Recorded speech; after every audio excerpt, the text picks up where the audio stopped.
Topolčiansky región medzi akceleračnými zónami chýba.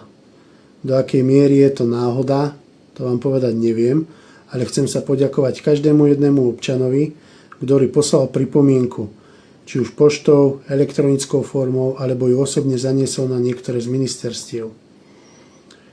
My, zástupcovia petičných výborov, sme spoločne podpísali jednu pripomienku, ktorú som bol osobne odovzdať na oba ministerstva.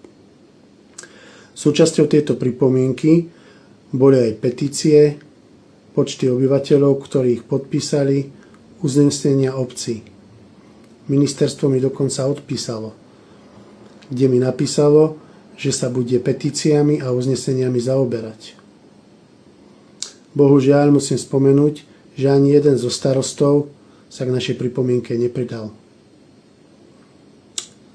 A výsledok? Sú mapy, ktoré sme už všetci videli.